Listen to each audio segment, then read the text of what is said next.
Hello everyone. तो कैसे हैं आप सभी। आइए, साइंस एंड टेक का यह लास्ट वीडियो होगा और इसमें हम जनवरी से लेकर अगस्त तक के सभी करंट अफेयर्स को देख लेते हैं। तो शुरू करते हैं। चौथी औद्योगिक क्रांति। तो तेलंगाना के हैदराबाद में centre for fourth industrial revolution C4IR की स्थापना हेतु विश्व आर्थिक मंच के साथ एक समझौता ज्ञापन पर हस्ताक्षर किया है। ठीक है, तो देखिए, सबसे पहले हम यह देखते हैं कि मतलब फोर्थ इंडस्ट्रियल रिवॉल्यूशन में जो एडवांस मैन्युफैक्चरिंग है वो क्या है। ठीक है, क्योंकि यहाँ पर हम क्या बोल रहे हैं, centre for fourth industrial revolution. तो देखिए, एडवांस मैन्युफैक्चरिंग ये औद्योगिक क्षेत्र में शामिल है। ठीक है, इसमें जो स्मार्ट फैक्ट्री होगा उसमें क्या क्या होगा, तो इंडस्ट्रियल इंटरनेट ऑफ थिंग्स आएंगे, फिर बिग डेटा एनालिस्ट होगा, advance robotics, AI and machine learning, cloud computing और एडिटिव मैन्युफैक्चरिंग शामिल है। एडवांस मैन्युफैक्चरिंग में न्यू मटेरियल आएगा, नैनो टेक्नोलॉजी के बारे में हम पढ़ेंगे, बायोटेक्नोलॉजी शामिल है, एडवांस डिजिटल उत्पाद प्रौद्योगिकी शामिल है। तो अब यह देख लेते हैं कि जो औद्योगिक क्रांति का चरण है उसमें प्रथम, द्वितीय, तृतीय और फोर्थ में क्या क्या हुआ है। तो देखिए, प्रथम में मशीनीकरण, जल शक्ति और भाप इंजन शामिल था। ठीक है, द्वितीय में बड़े पैमाने पर उत्पादन होने लगा, असेंबली लाइन होने लगी, मतलब इक्विपमेंट्स का असेंबलिंग किया जाने लगा और विद्युतीकरण बड़े स्तर पर होने लगा। तृतीय में कंप्यूटर और ऑटोमेशन आ गया और चतुर्थ में साइबर फिजिकल सिस्टम आ गया, जिसमें हम internet of things, robotics, AI, additive manufacturing और क्लाउड कंप्यूटिंग के बारे में पढ़ते हैं। नेक्स्ट जो न्यूज है वो है लिथियम से। हाल ही में भारत और अर्जेंटीना में लिथियम अन्वेषण तथा खनन परियोजना के लिए समझौता किया है।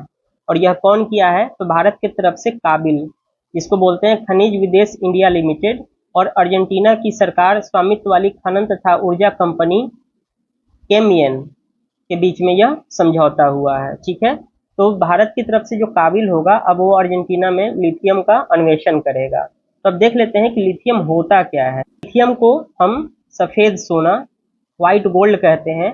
यह एक नरम चांदी जैसे सफेद क्षारीय धातु है। ध्यान रखिएगा, क्षारीय धातु है। इसका घनत्व सभी धातुओं की तुलना में सबसे कम है। ठीक है, यह जल के साथ तीव्र अभिक्रिया करता है। ठीक है, एल्यूमिनियम और मैग्नीशियम के साथ लिथियम धातु से मिश्र धातु बनाया जाता है, जिससे इसकी मजबूती में सुधार होता है और इसका वजन जो हो जाता है वो कम हो जाता है। ठीक है, अब देखते हैं कि भारत में लिथियम कहाँ कहाँ पाया जा सकता है।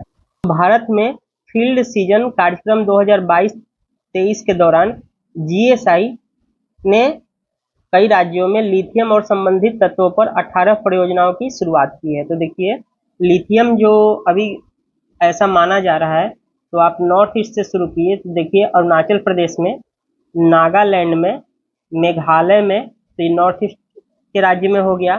फिर उसके बाद झारखंड में, फिर छत्तीसगढ़ में, उसके अलावा जम्मू कश्मीर में और राजस्थान में पाए जाने की संभावना है। ठीक, वैश्विक स्तर पर लिथियम के भंडार क्षेत्र को देखें तो भारत अब विश्व में 5वां सबसे बड़ा लिथियम भंडार वाला देश है। तो सबसे ज्यादा कहाँ है, तो बोलीविया, ये फर्स्ट नंबर पर हो गया। उसके बाद चिली, ये द्वितीय स्थान पर हो गया। उसके बाद ऑस्ट्रेलिया, ये तृतीय स्थान पर हो गया। उसके बाद चाइना, ये फोर्थ। उसके बाद 5वें स्थान पर भारत आ गया और 6ठे स्थान पर अर्जेंटीना शामिल है। नेक्स्ट जो न्यूज है वो ग्राफीन के बारे में है। तो IICG, India innovation centre for graphene, Bharat का पहला ग्राफीन सेंटर होगा और यह कहाँ बन रहा है, तो वो केरल में। IICG केरल की digital university, centre for material for electronics technology और टाटा स्टील लिमिटेड का एक संयुक्त प्रक्रम है। संयुक्त इसे वित्त पोषण कौन करेगा, तो ministry of electronics and information technology इसका वित्त पोषण करेगा। अब देखिए, ग्राफीन होता क्या है, तो यह ग्रेफाइट का क्या है, एक अप्रूफ है। ठीक है, जैसे हम पेंसिल देखते हैं, जो पेंसिल का लेड होता है वो ग्रेफाइट से ही बनी होती है। 1 मिलीमीटर ग्रेफाइट में ग्राफीन की लगभग 3 मिलियन परतें होती है। ग्राफीन का आकार कैसा होता है? तो षटकोणीय होता है और यह कार्बन का द्विआयामी रूप होता है। जो एलोट्रॉपी होता है ये 2 डायमेंशनल होता है। ठीक है, जो न्यूज है वो ओसिरिस एपेक्स के बारे में है। तो नासा का जो है ओसिरिस REX रेक्स अंतरिक्ष यान अब ओसिरिस एपेक्स नाम से एक नया मिशन पर जा रहा है। ठीक है, तो ओसिरिस रेक्स जो था वो क्षुद्र ग्रह वेनु से सैंपल लेकर भारत लौटा था। तो बेसिकली ये समझिए कि जो ओसिरिस सीरीज है ये क्षुद्र ग्रह का ही अन्वेषण करता है। ठीक है, और ओसिरिस एपेक्स जो है एपोफिस नामक क्षुद्र ग्रह का अध्ययन करेगा। ठीक है, एपोफिस मिस्र के एक भगवान का भी नाम है, देवता का। ठीक है, उन्हीं के नाम पर इसका नाम रखा गया है। जब वह पृथ्वी के सबसे करीब अर्थात 20,000 मील से गुजरेगा तब जो ओसिरिस एपेक्स होगा उसका अध्ययन करेगा। एपोसिस कैसा है? तो एस टाइप का क्षुद्र ग्रह है। इसमें सिलिकेट, निकेल और आयरन की मात्रा है, इससे यह क्षुद्र ग्रह बना हुआ है। नेक्स्ट जो न्यूज है वो है peregrine mission first. Peregrine lunar lander है। ठीक है, तो नासा ने चंद्रमा की स्टिकनेस की खाड़ी का अन्वेषण करने के लिए पेरीग्रीन लूनर लैंडर लॉन्च किया है। तो आपको ध्यान रखना है कि पेरीग्रीन मिशन किसके लिए है? तो चंद्रमा की स्टिकनेस की खाड़ी का अन्वेषण करेगा। ठीक है, नेक्स्ट जो न्यूज है वो है smart lander for investigating moon. ठीक है, तो जापान अंतरिक्ष यान स्लिम ने चंद्रमा की सतह पर सफलतापूर्वक लैंडिंग कर लिया है। इससे जापान चंद्रमा की सतह पर अपने अंतरिक्ष यान की सॉफ्ट लैंडिंग कराने वाला विश्व का 5वां देश बन गया है। अन्य जो 4 देश है उसमें USA, पूर्व सोवियत संघ, चीन और भारत शामिल है। स्लिम है, इस मिशन का उद्देश्य क्या है? तो हल्की अन्वेषण प्रणाली का उपयोग करके चंद्रमा और ग्रहों के अध्ययन में तेजी लाना ही इसका उद्देश्य है। नेक्स्ट जो न्यूज है वो कैमिलियन ट्रोजन के बारे में है। तो साइबर सुरक्षा शोधकर्ताओं ने कैमिलियन ट्रोजन नामक एक मैलवेयर के बारे में चेतावनी जारी की है। कैमिलियन ट्रोजन अपनी पहचान छुपाने के लिए वैध एंड्रॉयड ऐप से जुड़ जाता है। तो देखिए जो एंड्रॉयड OS है उससे यह संबंधित हो जाता है और ऐप्स के बैकग्राउंड में कोड संचालित करता है। तो ध्यान रखना है कैमेलियन क्या है? एक ट्रोजन हॉर्स है और यह साइबर सुरक्षा मतलब साइबर अटैक करता है किस पे? तो एंड्रॉयड ऐप पे। नेक्स्ट जो न्यूज है स्वदेशी रूप से विकसित हेपेटाइटिस A वैक्सीन हैवीश्योर। ठीक है, तो हेपेटाइटिस A की एक वैक्सीन खोजी गई है, उसका नाम क्या है? हैवीश्योर। तो भारत का पहला स्वदेशी रूप से विकसित हेपेटाइटिस A वैक्सीन हैवीश्योर लॉन्च किया गया है। तो हैवीश्योर किसके लिए काम करेगा? तो हेपेटाइटिस A के लिए। हेपेटाइटिस के 5 प्रकार होते हैं, A, B, C, नीचे में है D और E। ठीक है, तो हेपेटाइटिस A जो होता है वो संक्रमण कैसे फैलता है? तो दूषित भोजन या पानी का सेवन करने से। अगर आप दूषित पानी पीते हैं या भोजन करते हैं तो उससे आपको हेपेटाइटिस A हो सकता है और इसके लिए वैक्सीन मौजूद है। हेपेटाइटिस B संक्रमित व्यक्ति के तरल स्रावों जैसे रक्त, लार, वीर्य आदि के संपर्क में आने से फैलता है। प्रसव के दौरान माता से बच्चे में संक्रमण हो सकता है। संक्रमित इंजेक्शन या तेज धार वाले नुकीले औजार के संपर्क में आने से भी हेपेटाइटिस B हो सकता है। ठीक है, इसके लिए वैक्सीन मौजूद है। जो हेपेटाइटिस C है, एक ही नीडल या सिरिंज का एक से अधिक व्यक्ति पर उपयोग करने के कारण संक्रमित रक्त के संपर्क में आने से या बिना जांच किए असुरक्षित रक्त को किसी व्यक्ति में चढ़ाने जैसे असुरक्षित चिकित्सा प्रक्रियाओं से हेपेटाइटिस C हो सकता है। देखिए इसमें ध्यान ये देना है कि इसकी वैक्सीन उपलब्ध नहीं है। तो हेपेटाइटिस C की वैक्सीन उपलब्ध नहीं है। वर्तमान में इसके उपचार के लिए केवल एंटीवायरल दवा दी जाती है। हेपेटाइटिस D के बारे में जानिए। तो इसका संक्रमण केवल उन व्यक्तियों में होता है जो पहले से हेपेटाइटिस B से संक्रमित है, तो बी ही क्या होता है, डी में कन्वर्ट हो जाता है। इसके लिए भी वैक्सीन मौजूद है। Hepatitis E, faecal oral route के जरिए संक्रमण मुख्यतः दूषित जल के संपर्क में आने से होता है और इसके लिए भी वैक्सीन मौजूद है। तो ए, बी, डी, ई के लिए वैक्सीन मौजूद है और हेपेटाइटिस सी के लिए वैक्सीन मौजूद नहीं है। नेक्स्ट जो न्यूज है वो डिजीज एक्स के बारे में है। तो विश्व आर्थिक मंच ने डिजीज एक्स पर सत्र आयोजन किया। डिजीज एक्स है क्या? यह एक सैद्धांतिक शब्दावली है। इसमें एक्स का आशय अप्रत्याशित से है।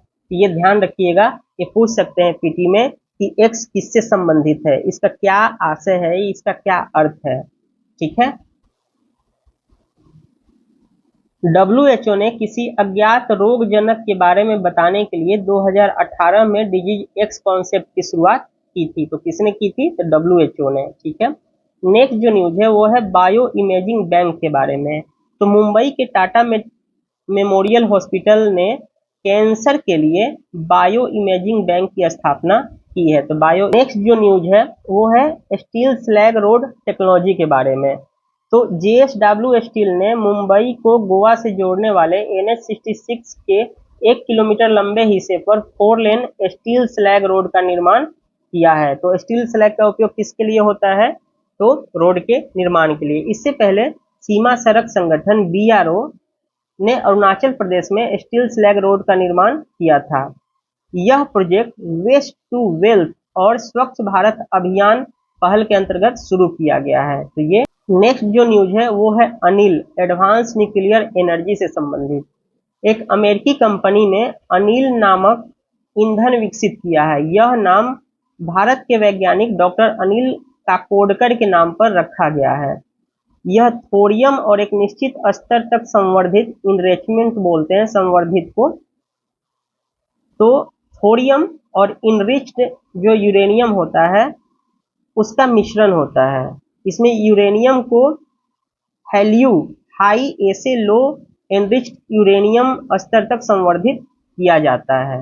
ये देखिए हाइड्रोजन के प्रकार के बारे में है। तो हाइड्रोजन का प्रकार जो होता है उसमें ब्राउन हाइड्रोजन या ब्लैक हाइड्रोजन जिसको बोलते हैं, ग्रे हाइड्रोजन, ब्लू हाइड्रोजन, फिरोजा हाइड्रोजन, पिंक हाइड्रोजन और ग्रीन हाइड्रोजन शामिल है। तो देखिए जो ब्लैक या ब्राउन हाइड्रोजन होता है ये किस विधि से उत्सर्जित होता है? तो कोल गैसिफिकेशन से। और इसमें हम इस्तेमाल क्या करते हैं? तो कोयले का प्रयोग किया जाता है। ग्रे हाइड्रोजन में मीथेन डिफॉर्मेशन से होता है और इसमें हम नेचुरल गैसेज का उपयोग करते हैं।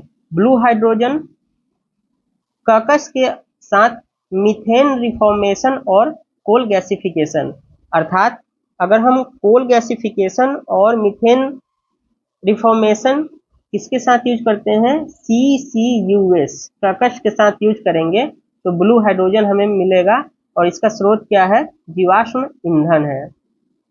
फिरोजा हाइड्रोजन जो होता है पायरोलिसिस के द्वारा उत्पन्न होता है और इसमें हम मीथेन गैस का प्रयोग करते हैं। ठीक है। पिंक हाइड्रोजन इलेक्ट्रोलाइसिस प्रोसेस के द्वारा उत्पन्न होता है और इसमें हम नाभिकीय ऊर्जा का उपयोग करते हैं। और ग्रीन हाइड्रोजन में तो इसका इलेक्ट्रोलाइसिस बायोमास गैसिफिकेशन द्वारा प्राप्त किया जा सकता है और इसमें हम नवीकरणीय ऊर्जा का उपयोग करते हैं। ठीक। तो ये ध्यान रखना है कि ब्राउन हाइड्रोजन में हम कोयले का इस्तेमाल करके प्राप्त करते हैं, ग्रे हाइड्रोजन नेचुरल गैसेज का प्रयोग करते हैं, ब्लू हाइड्रोजन जीवाश्म ईंधन का प्रयोग किया जाता है, फिरोजा हाइड्रोजन में मीथेन का प्रयोग किया जाता है, पिंक हाइड्रोजन में नाभिकीय ऊर्जा का और ग्रीन हाइड्रोजन में नवीकरणीय ऊर्जा का। देखते हैं नेशनल ग्रीन हाइड्रोजन मिशन। ठीक है। तो 2023 में सरकार ने 19,744 करोड़ के परिव्यय के साथ इसे लॉन्च किया है। ठीक है। इसके प्रथम चरण कब से कब तक है? तो 2022-23 से लेकर 2025-26 तक और द्वितीय चरण कब है? 2026-27 से लेकर 2029-30 तक। इसका उद्देश्य क्या है कि ग्रीन हाइड्रोजन और इसके डेरिवेटिव्स का उत्पादन, उपयोग और निर्यात के लिए भारत को ग्लोबल हब बनाना है। तो देखिए इस मिशन का 2030 तक क्या लक्ष्य है। ठीक है। तो भारत की हरित हाइड्रोजन उत्पादन क्षमता कम से कम 5 मिलियन मैट्रिक टन प्रति वर्ष तक पहुंचाना। नवीकरणीय ऊर्जा क्षमता में लगभग 125 गीगावाट की वृद्धि करना होगा। इसमें कुल निवेश लगभग 8 लाख करोड़ से अधिक का होगा। 6 लाख से अधिक पूर्णकालिक नौकरियों का सृजन होगा और प्रति वर्ष 50 मिलियन मैट्रिक टन CO2 उत्सर्जन को रोका जा सकता है। तो ये 2030 तक का इस मिशन का अपेक्षित परिणाम हो सकता है। जो न्यूज है, भारत का बैलिस्टिक मिसाइल रक्षा कार्यक्रम। हाल ही में DRDO ने बैलिस्टिक मिसाइल डिफेंस सिस्टम के दूसरे चरण का सफलतापूर्वक उड़ान परीक्षण किया है। Phase 2 air defence endo atmospheric missile को एकीकृत परीक्षण रेंज चांदीपुर से लॉन्च किया गया था। ठीक है। BMD जो है बैलिस्टिक मिसाइल डिफेंस प्रणाली ड्रोन, लड़ाकू जेट और बैलिस्टिक तथा क्रूज मिसाइलों जैसे हवाई हमले से बचाव के लिए इंटरसेप्ट लॉन्च करती है, जो आने वाली मिसाइलों पर हमला कर उन्हें नष्ट कर देती है। विश्व की अन्य महत्वपूर्ण मिसाइल रक्षा प्रणालियों में आपने थार्ड का नाम सुना होगा, ये अमेरिका का है। आयरन डोम ये इजराइल द्वारा विकसित किया हुआ है। पैट्रियट ये अमेरिका द्वारा ही विकसित किया हुआ है। भारत में BMD कार्यक्रम का विकास। भारत के BMD कार्यक्रम को साल 2000 में चीन और पाकिस्तान से बढ़ते खतरों और उपमहाद्वीप के न्यूक्लियराइजेशन के चलते मंजूरी दी गई थी। चरण फर्स्ट में शत्रु देश की 2000 किलोमीटर रेंज वाली बैलिस्टिक मिसाइल हमलों को रोकने के लिए डिजाइन किया गया था और फेज 2 में हम क्या कर रहे हैं कि शत्रु देश के 5000 किलोमीटर रेंज के बैलिस्टिक मिसाइल हमलों को रोकने के लिए डिजाइन किया गया है। ठीक। ग्लोबल इंडिया AI समिट 2024 यह कहाँ हुआ है? तो नई दिल्ली में। हाल ही में भारत द्वारा आयोजित ग्लोबल इंडिया AI शिखर सम्मेलन 2024 संपन्न हुआ। इस सम्मेलन में आर्टिफिशियल इंटेलिजेंस पर वैश्विक भागीदारी GPAI गापी बोलते हैं कि प्रतिनिधि और विशेषज्ञ शामिल थे। भारत 2024 में गापी का अध्यक्ष है। ठीक है, तो ये ध्यान रखना है। अब देखिए, एक है स्नो ब्लाइंड। ये भी क्या है? एक नया मालवेयर है जो एंड्रॉयड फोन को निशाना बना रहा है। Naturally existing DNA editing tool, प्राकृतिक रूप से विद्यमान DNA एडिटिंग टूल। वैज्ञानिकों ने ब्रिज रिकॉम्बिनेंस मैकेनिज्म नामक प्राकृतिक रूप से मौजूद DNA एडिटिंग टूल की खोज की है। ब्रिज रिकॉम्बिनेंस मैकेनिज्म गतिमान जेनेटिक तत्वों या जंपिंग जीन पर आधारित है। ठीक है, किस पर आधारित है? तो जंपिंग जीन पर। ये जंपिंग जीन DNA के एक हिस्से से खुद को अलग करके दूसरे हिस्से में जुड़ जाते सकते हैं। इस प्रकार ये जीन किसी जीव के DNA अनुक्रम को भी बदल सकते हैं। ये जीन सभी प्रकार के जीवधारियों में मौजूद होते हैं। नेक्स्ट है EEG, इलेक्ट्रोएन्सेफलोग्राफी। तो इलेक्ट्रोएन्सेफलोग्राफी क्या है? तो 2024 में इस खोज का शताब्दी वर्ष है और EEG काम क्या करता है? तो एक मेडिकल टेस्ट है। इसके तहत न्यूरॉन्स द्वारा उत्पन्न मस्तिष्क की विद्युत गतिविधियों का मापन किया जाता है। आदित्य L1 ने हेलो ऑर्बिट में पहली परिक्रमा पूरी की है। तो आदित्य L1 2024 की शुरुआत में लैग्रेंजियन पॉइंट फर्स्ट की हेलो ऑर्बिट में पहुंच गया था। आदित्य L1 को लैग्रेंजियन पॉइंट की हेलो कक्षा के चारों ओर एक चक्कर पूरा करने में 178 दिन लगते हैं। अब लैग्रेंजियन पॉइंट क्या होता है? तो यह अंतरिक्ष में वह स्थान है जहां दो पिंडों के बीच कार्य करने वाले गुरुत्वाकर्षण बल एक दूसरे को क्या करते हैं? तो निष्प्रभावी कर देते हैं। लैग्रेंज पॉइंट ये देख लीजिए, जैसे देखिए ये सूर्य है, ये पृथ्वी है और ये चंद्रमा है। तो ये तीनों एक ही संरेख में है। तो देखिए L1 जो मिशन है और L1 जो लैग्रेंज पॉइंट है वो पृथ्वी के पास है, चंद्रमा के पास L2 हो गया और सन के पास L3 हो गया।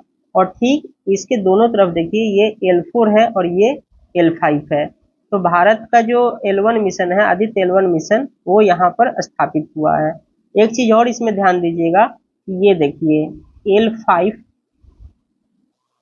ये जो बना रहा है सूरज पृथ्वी और L5 के बीच और सूरज पृथ्वी और L4 के बीच में, इसको बोलते हैं इक्विलेटरल ट्रायंगल, समबाहु त्रिभुज बनते हैं। ये क्वेश्चन भी अभी हाल ही में CDS में पूछा गया था। हेलो ऑर्बिट्स क्या होते हैं? तो ये एक निश्चित त्रिआयामी ऑर्बिट्स हैं।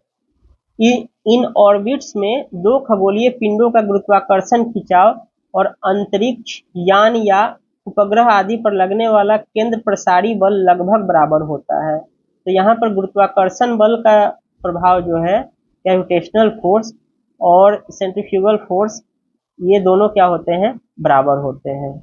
Mars Odyssey orbits. हाल ही में नासा के मार्स ओडिसी ऑर्बिट्स ने मंगल ग्रह पर स्थित सौर मंडल के सबसे बड़े ज्वालामुखी ओलंपस मॉन्स की फोटो ली है। ठीक है, यह मिशन कब हुआ था, तो 2001 में लॉन्च किया गया था। ठीक है, नेक्स्ट देखिए स्मॉल मॉड्यूल रिएक्टर्स। इस पर हम अलग से एक वीडियो लेकर आएंगे जिसमें मैं आपको बताऊंगा कि इसका लाभ क्या हो सकता है, भारत से मतलब अपने नवीकरणीय ऊर्जा स्रोत को कैसे बढ़ा सकता है, इस पर विस्तृत चर्चा करेंगे। देखिए, बजट 2024-25 में घोषणा की गई है कि केंद्र सरकार भारत स्मॉल रिएक्टर्स विकसित करने के लिए निजी क्षेत्र के साथ साझेदारी करेगा। तो ये ध्यान। तो रिएक्टर के प्रकार देख लीजिए, तो बड़े परंपरागत रिएक्टर जो होते हैं 700 प्लस मेगावाट बिजली का उत्पादन करते हैं। स्मॉल मॉड्यूलर रिएक्टर जो होते हैं वो 300 मेगावाट तक, और माइक्रो रिएक्टर जो होते हैं वो 10 मेगावाट तक बिजली का उत्पादन करने में सक्षम होते हैं। मुझे टोकामैक फ्यूजन रिएक्टर। चीन ने विश्व का पहला उच्च तापमान पर कार्यशील सुपर कंडक्टिंग टोकामैक उपकरण HH70 बना लिया है। ठीक है, और टोकामैक जो कार्यविधि है वो किस पर आधारित होता है, तो नाभिकीय संलयन मेथड पर। और नाभिकीय संलयन मेथड का प्रयोग करके हम ऊर्जा का उत्पादन करने का प्रयास कर रहे हैं। नेक्स्ट जो न्यूज है वो है डेनिसोवन। तिब्बत की बैसिया कास्ट गुफा में, कहाँ पे, तिब्बत में कुछ मानव हड्डियों के अवशेष पाए गए हैं। वैज्ञानिकों ने इस अवशेष की पहचान डेनिसोवन नामक पुरातन मानव प्रजाति के व्यक्ति के रूप में की है। तो डेनिसोवन, ध्यान रखिएगा, पुरातन मानव प्रजाति है। अंतरराष्ट्रीय गणितीय ओलंपियाड, ये कहाँ हुआ है, तो यूनाइटेड किंगडम में। भारत के छात्रों की 6 सदस्यीय टीम ने अंतरराष्ट्रीय गणितीय ओलंपियाड 2024 में 4 स्वर्ण पदक, 1 रजत पदक और 1 ऑनरेबल मेंशन हासिल किया गया है। ठीक है, तो भारत ने पहली बार इस ओलंपियाड में 1989 में भाग लिया था।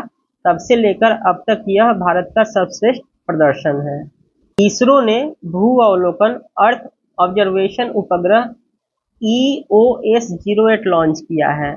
यह उपग्रह SSLV D3/EOS-08 मिशन के तहत लॉन्च किया गया है।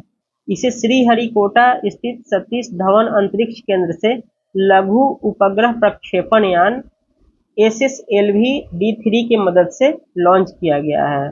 ठीक है, यह उपग्रह पृथ्वी से 475 किलोमीटर की ऊंचाई पर वृत्ताकार निम्न कक्षा में 37.4 डिग्री के कोण पर पृथ्वी का चक्कर लगाएगा। तो हमको ये ध्यान रखना है कि पृथ्वी से ऊपर 475 किलोमीटर पर ये वृत्ताकार कक्षा में घूमेगा। इस उपग्रह की मिशन लाइफ 1 वर्ष है। ठीक है, इसके अलावा SSLV D3 प्रक्षेपण यान से SR0 डेमोसैट भी लॉन्च किया गया है। इसे स्पेस किड्स इंडिया ने तैयार किया है। नेक्स्ट है एंटी मैटर। वैज्ञानिकों ने एक कण त्वरक रिलेटिविस्टिक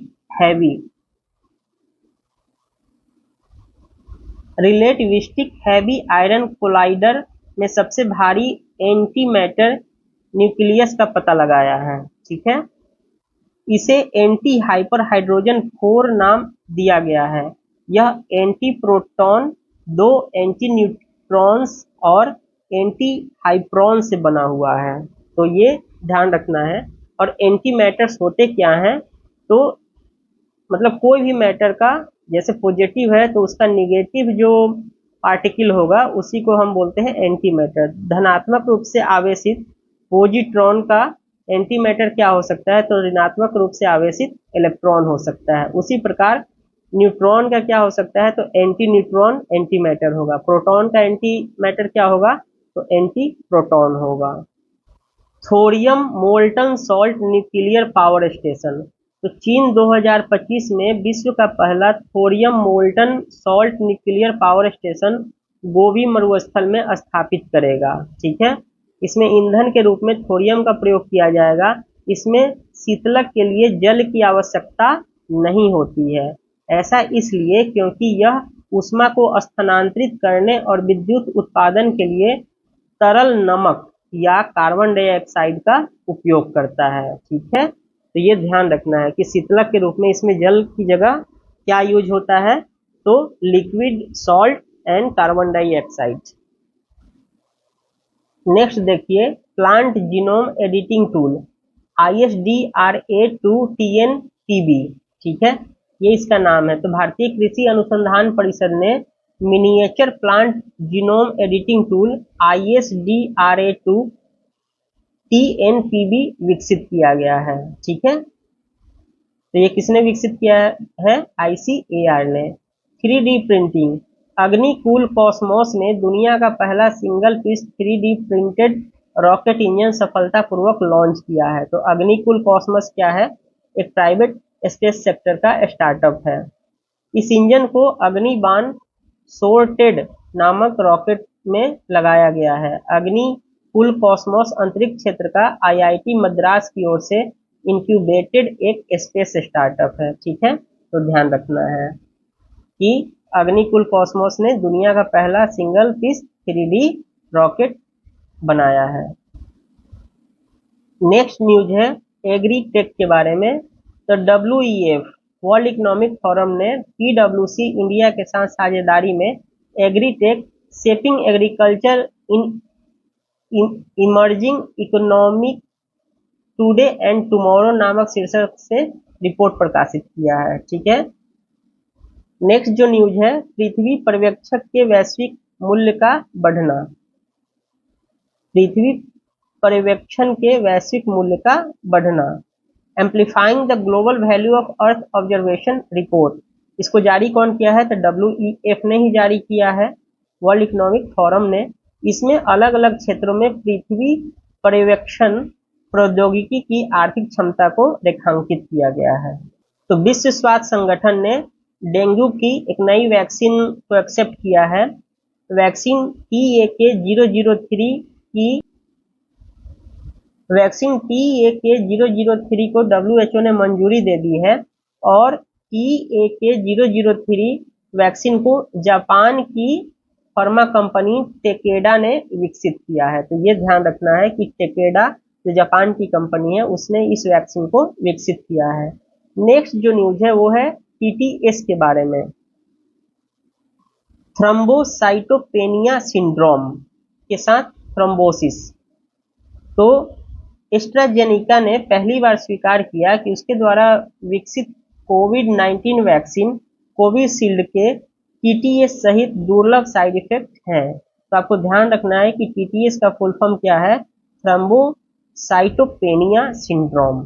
ठीक है, इसमें क्या होता है कि ब्लड का थक्का जम जाता है। न्यूज है नगलेरिया फाउलेरी। हाल ही में केरल के मलपुरम की एक लड़की की नगलेरिया फाउलेरी के संक्रमण से मौत हो गई है।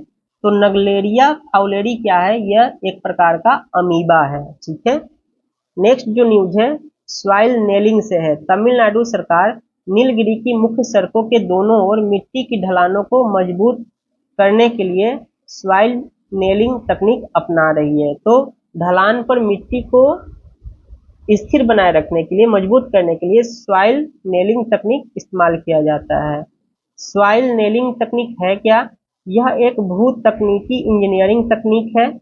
इसके तहत किसी क्षेत्र में मृदा युक्त संरचनाओं या ढलानों को मजबूत करने के लिए मिट्टी को मजबूत बनाने वाले तत्वों को मिश्रित किया जाता है। Lunar polar exploration mission LUPEX, Bharat Japan संयुक्त चंद्र mission lunar polar exploration mission के कुछ वर्षों में उड़ान भरने की संभावना है। तो ध्यान रखिएगा, ल्यूपेक्स मिशन किसका है? तो भारत और जापान का संयुक्त प्रोजेक्ट है। और कहाँ जाएगा? चंद्रमा पर जाएगा। Bhishma portable cubes, Bhishma portable cubes, भारतीय वायुसेना ने एयर ड्रॉप्स के के लिए आगरा में भीष्म पोर्टेबल क्यूब्स का परीक्षण किया है।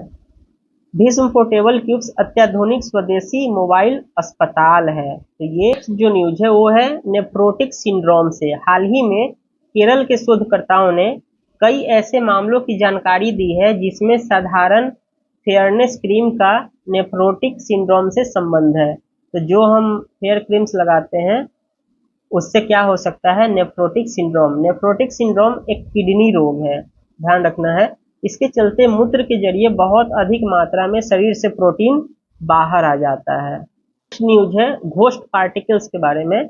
अंटार्कटिका में आइस क्यूब न्यूट्रिनो वेधशाला के वैज्ञानिकों ने 7 टाउ न्यूट्रिनो को डिटेक्ट किया है जो पृथ्वी से होकर गुजरते हैं। इन्हें ही हम घोस्ट पार्टिकल्स कहते हैं। घोस्ट पार्टिकल्स के बारे में, ये विद्युत आवेश रहित लगभग नगण्य द्रव्यमान वाले उप परमाणुक सब एटॉमिक कण या पार्टिकल्स होते हैं। भारत में परमाणु ऊर्जा संयंत्र कहाँ कहाँ है, तो उत्तर प्रदेश में नरोरा परमाणु ऊर्जा स्टेशन है। फिर आप राजस्थान में आ जाइए तो रावतभाटा स्थित राजस्थान परमाणु ऊर्जा स्टेशन है। उसके बाद काकरापारा, ये गुजरात में परमाणु ऊर्जा स्टेशन है। फिर आ जाइए तो महाराष्ट्र में तारापुर है। तमिलनाडु में कलपक्कम में स्थित मद्रास परमाणु ऊर्जा स्टेशन है और तमिलनाडु में ही कुंडनकुलम परमाणु ऊर्जा स्टेशन है। यह चेन्नई से लगभग 75 किलोमीटर दूरी पर अवस्थित है। और कर्नाटका में कैगा जनरेटिंग स्टेशन है। तो ये ध्यान रखिएगा, कई बार पूछ लेते हैं। नेक्स्ट है जीन थेरेपी। भारत में हीमोफीलिया ए के उपचार हेतु जीन थेरेपी का पहला ह्यूमन क्लिनिकल ट्रायल किया गया।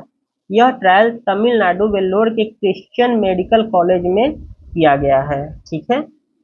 सर्वाइकल कैंसर, पहले वैश्विक सर्वाइकल कैंसर उन्मूलन फोरम का कोलंबिया में आयोजन किया गया है। ठीक है। WHO, विश्व bank, UNICEF, bill and Melinda Gates foundation और अन्य संगठनों के द्वारा किया गया है। MIRV technology. ठीक है। MIRV का फुल फॉर्म क्या है, multiple independently targetable re entry vehicle. DRDO ने MIRV तकनीक से लैस अग्नि 5 मिसाइल का सफलतापूर्वक फ्लाइट टेस्ट किया है। इस संपूर्ण टेस्ट ऑपरेशन को मिशन दिव्यास्त्र नाम दिया गया है। ठीक है। नेक्स्ट जो आपका न्यूज है, पुष्पक नामक रीयूजेबल लैंडिंग व्हीकल RLV या LEX-02 के लैंडिंग परीक्षण को सफलतापूर्वक पूरा कर लिया गया है। तो रीयूजेबल मतलब ये पुनः उपयोग किया जा सकता है। इसका नाम क्या है, पुष्पक। नेक्स्ट है कुलशेखरपट्टिनम स्पेस पोर्ट। प्रधानमंत्री ने तमिलनाडु के तूतुकुडी में कुलशेखरपट्टिनम स्पेस पोर्ट की आधारशिला रखी है। इसका उपयोग लघु उपग्रह प्रक्षेपण यान के प्रक्षेपण के लिए किया जाएगा। ठीक है। कुलशेखरपट्टिनम तुलनात्मक रूप से विषुवत रेखा के अधिक नजदीक है। रॉकेट्स को दक्षिण दिशा की ओर सीधा लॉन्च किया जा सकेगा। स्टेटियो Shiv Shakti international astronomic unit ने चंद्रयान 3 के विक्रम लैंडर के लैंडिंग साइट के लिए स्टेटियो शिव शक्ति नाम को मंजूर कर दिया है। ठीक है। नेक्स्ट जो है गर्भिणी GA2, इसे translation health science and technology institute और IIT मद्रास के शोधकर्ताओं ने विकसित किया है। यह दूसरी और तीसरी तिमाही में गर्भवती महिलाओं में भ्रूण की सटीक रूप से आयु निर्धारित करने के लिए भारत विशिष्ट मॉडल है। ठीक है। गर्भिणी GA2 यानी interdisciplinary group for advance research on birth outcome India initiative का हिस्सा है। नेक्स्ट है याउंडे घोषणा। अफ्रीकी देशों के स्वास्थ्य मंत्रियों ने मलेरिया से होने वाले मौतों को रोकने के लिए याओंडे घोषणा पत्र हस्ताक्षर किया है। ठीक है, यह घोषणा पत्र WHO की high burden to high impact approach के अनुरूप है। नेक्स्ट जो है न्यूज वो है अमिट स्याही, मतदाता स्याही, वोटर्स इंक। इसे इसमें सिल्वर नाइट्रेट होता है, ये ध्यान रखिएगा, जो नाखून के साथ अभिक्रिया करने और प्रकाश के संपर्क में आने पर गहरा हो जाता है। इसका पर्पल कलर का होता है। जो न्यूज है एस्बेस्टस से संबंधित है। संयुक्त राज्य अमेरिका की पर्यावरण संरक्षण एजेंसी ने कैंसरकारी घातक एस्बेस्टर के सभी रूपों पर प्रतिबंध लगा दिया है। नेक्स्ट जो न्यूज है space born assistant and knowledge hub for crew interaction सखी ऐप। ठीक है, तो सखी का फुल फॉर्म क्या है? Space born assistant and knowledge hub for crew interaction. ठीक है, इसे विक्रम साराभाई अंतरिक्ष केंद्र से गगनयान मिशन पर एस्ट्रोनॉट्स की मदद के लिए विकसित किया गया है। क्वांटम विज्ञान और प्रौद्योगिकी। संयुक्त राष्ट्र ने 2025 को अंतर्राष्ट्रीय क्वांटम विज्ञान और प्रौद्योगिकी वर्ष घोषित किया है, तो ये ध्यान रखना है। भौतिकी में क्वांटम किसी भौतिक गुण की सबसे छोटी संभव पृथक यूनिट या इकाई है। यह आमतौर पर इलेक्ट्रॉन, न्यूट्रिनो, फोटॉन जैसे परमाणु या उपपरमाणु कणों के गुणों को संदर्भित करता है। आर्टेमिस एकॉर्ड के बारे में, इसे कब शुरू किया गया था? 2020 में नासा ने अमेरिकी विदेश विभाग के समन्वय से शुरू किया है। इसके साथ अन्य संस्थापक देशों में Australia, Canada, Italy, Japan, Luxembourg, UAE और यूके सम्मिलित था। इसका उद्देश्य क्या है? यह शांतिपूर्ण उद्देश्यों के लिए बाह्य अंतरिक्ष, चंद्रमा, मंगल, धूमकेतु और क्षुद्र ग्रहों के नागरिक अन्वेषण और उपयोग को नियंत्रित करने के लिए सामान्य गैर बाध्यकारी सिद्धांत पर आधारित है। ठीक है, अंतरिक्ष में शांतिपूर्ण, संधारणीय और पारदर्शी सहयोग को बढ़ावा देने के लिए इसको शुरू किया गया है। ठीक है, भारत भी इस एकॉर्ड का क्या है? हस्ताक्षर करता है। ठीक है, और रिसेंटली आर्मेनिया ने लूनर एक्सप्लोरेशन के लिए नासा के आर्टेमिस एकॉर्ड में 43वें हस्ताक्षरकर्ता के रूप में शामिल हो गया है।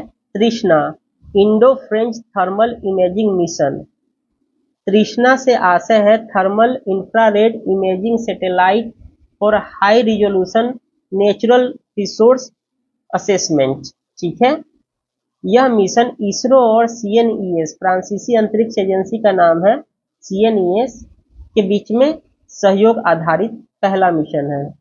इसका लक्ष्य क्षेत्रीय से लेकर वैश्विक स्तर पर भू सतह के तापमान और जल प्रबंधन की निगरानी करना है। Next news, health for all एक अवधारणा के रूप में WHO ने अल्मा माटा होगा घोषणा पत्र विकसित किया है।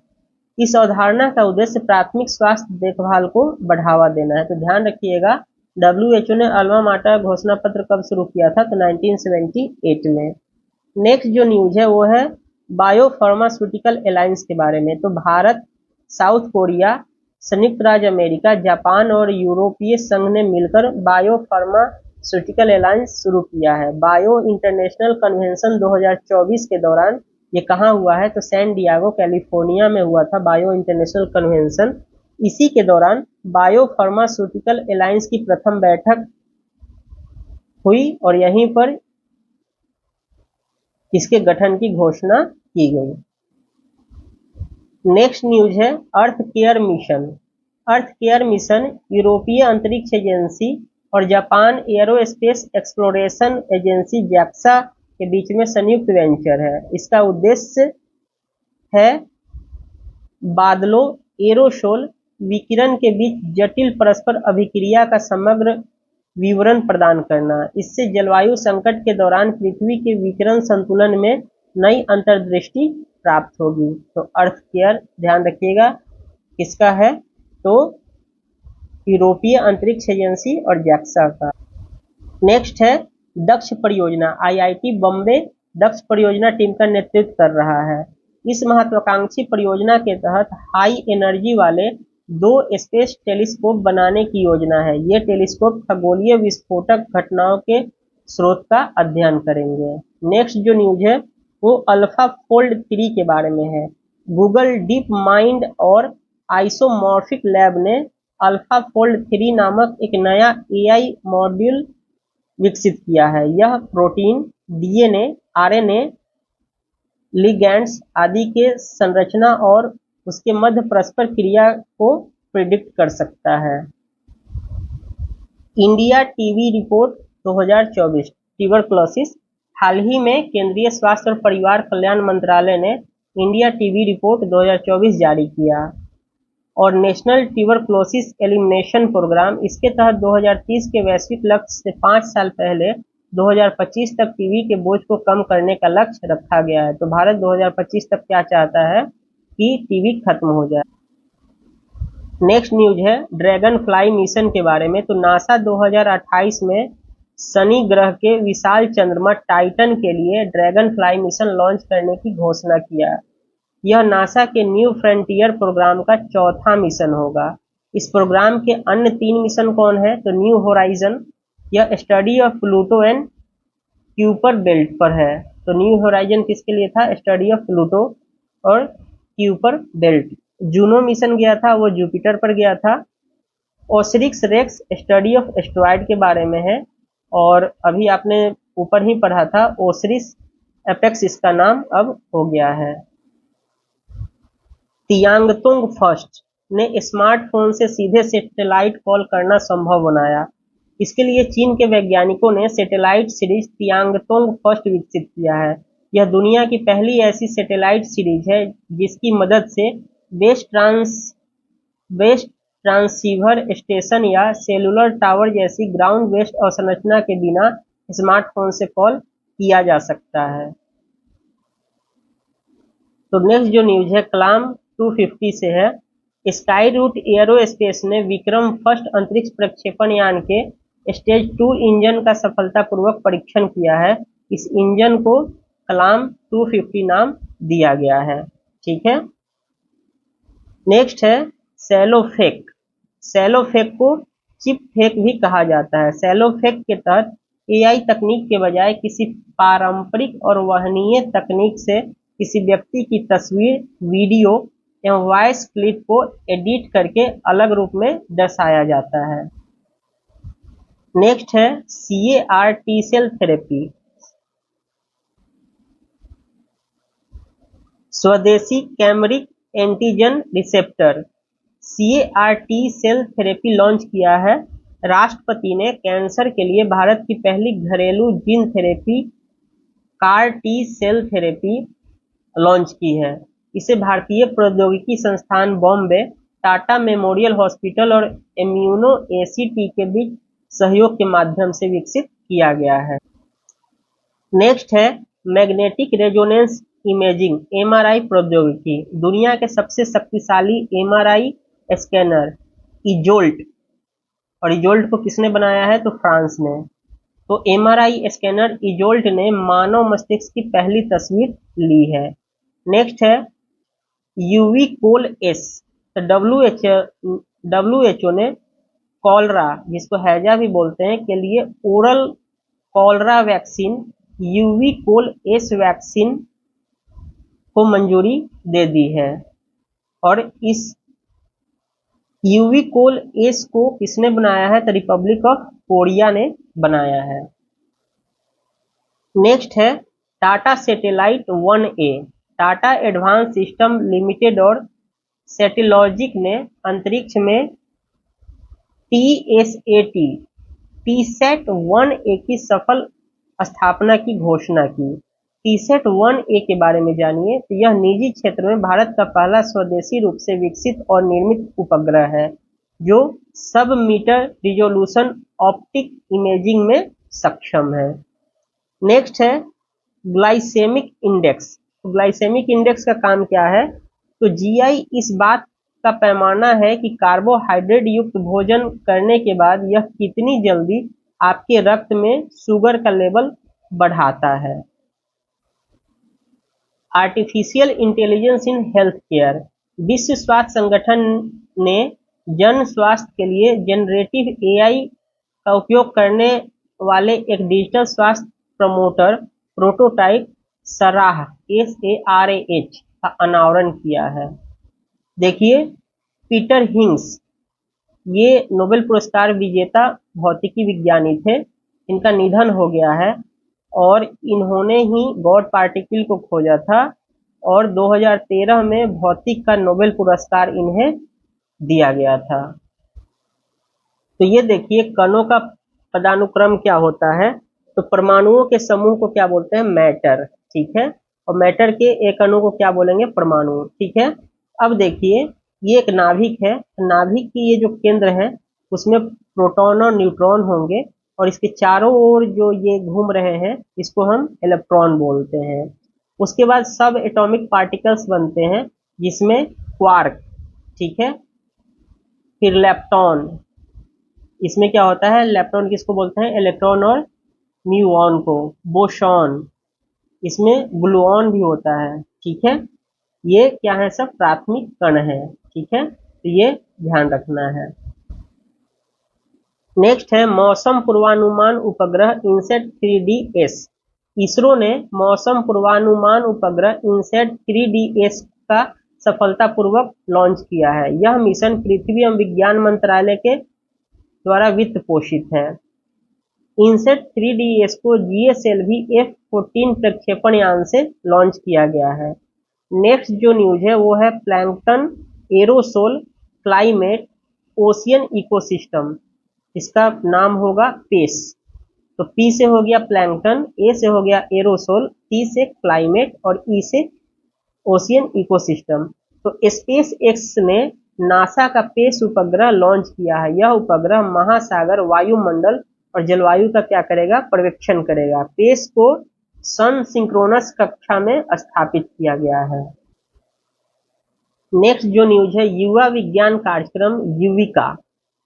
भारतीय अंतरिक्ष अनुसंधान संगठन इसरो स्कूली बच्चों के लिए युविका नामक एक विशेष कार्यक्रम का आयोजन कर रहा है। इसका उद्देश्य क्या है कि युविका छात्रों को अंतरिक्ष विज्ञान, अंतरिक्ष प्रौद्योगिकी और अंतरिक्ष के अनुप्रयोगों पर बुनियादी ज्ञान प्रदान करेगा। नेक्स्ट जो न्यूज है, WHO ने डिजिटल स्वास्थ्य पर वैश्विक पहल गिद्ध GIDH लॉन्च किया। ठीक है, गिद्ध का फुल फॉर्म क्या होगा? Global initiative on digital health. यह नेटवर्क एक ऐसी ही जैसे प्रयास करने तथा उत्पादन केंद्रित डिजिटल हेल्थ ट्रांसफॉर्मेशन जैसी चुनौतियों का समाधान करेगा। गिद्ध का सचिवालय जेनेवा स्थित WHO मुख्यालय में होगा। मुझे एक्सरे पोलेरीमीटर सैटेलाइट से है। तो इसरो ने polar satellite launch vehicle C58 से एक्सरे पोलेरीमीटर सैटेलाइट का सफलतापूर्वक परीक्षण किया है। एक्सरे पोलेरीमीटर सैटेलाइट क्या है? एक्सपोसैट बोलते हैं। एक्सपोसैट ब्लैक होल और न्यूरॉन तारों जैसे खगोलीय पिंड से एक्सरे उत्सर्जन के अध्ययन और मापन को समर्पित इसरो का पहला उपग्रह है। यह एक्सरे पोलराइजेशन का अध्ययन करने वाला दुनिया का दूसरा उपग्रह है। ऐसा पहला उपग्रह नासा का imaging x-ray polarimeter explore IXPE है, जिसे 2021 में लॉन्च किया गया था। कुछ तथ्य जान लीजिए। PSLV C58 से इसको लॉन्च किया गया है और ये PSLV की 60वीं उड़ान थी। PSLV 4 ईंधन चरणों वाला प्रक्षेपण यान है। इसमें पहले और तीसरे चरण में ठोस ईंधन और दूसरे और चौथे चरण में तरल ईंधन का उपयोग किया जाता है। इसरो और इन स्पेस द्वारा भेजे गए 10 अन्य पेलोड के उद्देश्य को पूरा करने के लिए OM3 मिशन को संचालित किया गया है। अब देखिए पोलराइजेशन क्या होता है। तो पोलराइजेशन तरंगों की एक विशेषता होती है। इसमें एक्स-रे जैसी विद्युत चुंबकीय तरंगें भी शामिल होती है। पोलराइजेशन के तहत तरंग के दोलनों के लिए एक निश्चित दिशा में उन्मुख होने का वर्णन किया जाता है। अन्य पोलराइज्ड प्रकाश को पोलराइज्ड प्रकाश में बदलने की प्रक्रिया ही क्या कहलाती है? पोलराइजेशन कहलाती है। इसे प्रकीर्णन, परावर्तन, अपवर्तन या पोलराइजिंग फिल्टर के उपयोग के माध्यम से किया जाता है। एक्सरे के पोलराइजेशन का अध्ययन या मापन क्या कहलाता है? एक्सरे पोलेरीमीटर कहलाता है। एक्सरे क्या है? ये उच्च ऊर्जा उत्सर्जन करने वाली विद्युत चुंबकीय तरंगे होती हैं। अब देखिए आईएसएस इंटरनेशनल स्पेस स्टेशन, रूस ने नासा के साथ अंतरिक्ष यात्रियों को अंतरराष्ट्रीय स्पेस स्टेशन भेजने के अपने क्रॉस फ्लाइट कार्यक्रम को 2025 तक बढ़ा दिया है। अब जान लेते हैं आईएसएस के बारे में। यह अंतरिक्ष में शोध हेतु अंतरिक्ष यात्रियों के रहने हेतु एक कृत्रिम उपग्रह है। यह पृथ्वी की निचली कक्षा में पृथ्वी से 370 से 460 किलोमीटर की ऊंचाई पर स्थित है। आईएसएस के प्रमुख भागीदार कौन हैं? तो यूरोपियन देश, यूरोपीय स्पेस एजेंसी, नासा है, फिर जैक्सा है, Japan aerospace exploration agency, Canada का कनाडाई स्पेस एजेंसी और रूस का रॉसकॉस्मोस इसमें शामिल है। इस स्टेशन के निर्माण के लिए पहला घटक 1998 में कक्षा में प्रक्षेपित किया गया था। इसमें 2021 में एक नया मॉड्यूल जोड़ा गया। यह स्टेशन कम से कम वर्ष 2030 तक कक्षा में एक कार्यशील प्रयोगशाला के रूप में कार्य करता रहेगा। नेक्स्ट है स्पेस हैबिटेशन। नासा ने 2040 तक चंद्रमा पर घर और मानव के रहने योग्य कॉलोनियां बनाने की योजना बनाई है। इसे चंद्रमा तथा अन्य खगोलीय पिंडों पर मानव आशियाना यानी हैबिटेशन को लेकर चर्चाएं शुरू हो गई है। ठीक है, तो यहाँ पर आपको जनवरी से लेकर अगस्त तक का साइंस टेक का रिवीजन हो गया है। अब आप इस वीडियो को देखें और याद करें। फिर मिलते हैं नेक्स्ट क्लास में। तब तक चैनल पर नए हैं तो सब्सक्राइब करें, लाइक करें, शेयर करें, बेल आइकन को दबाएं, नोटिफिकेशन पाएं। धन्यवाद।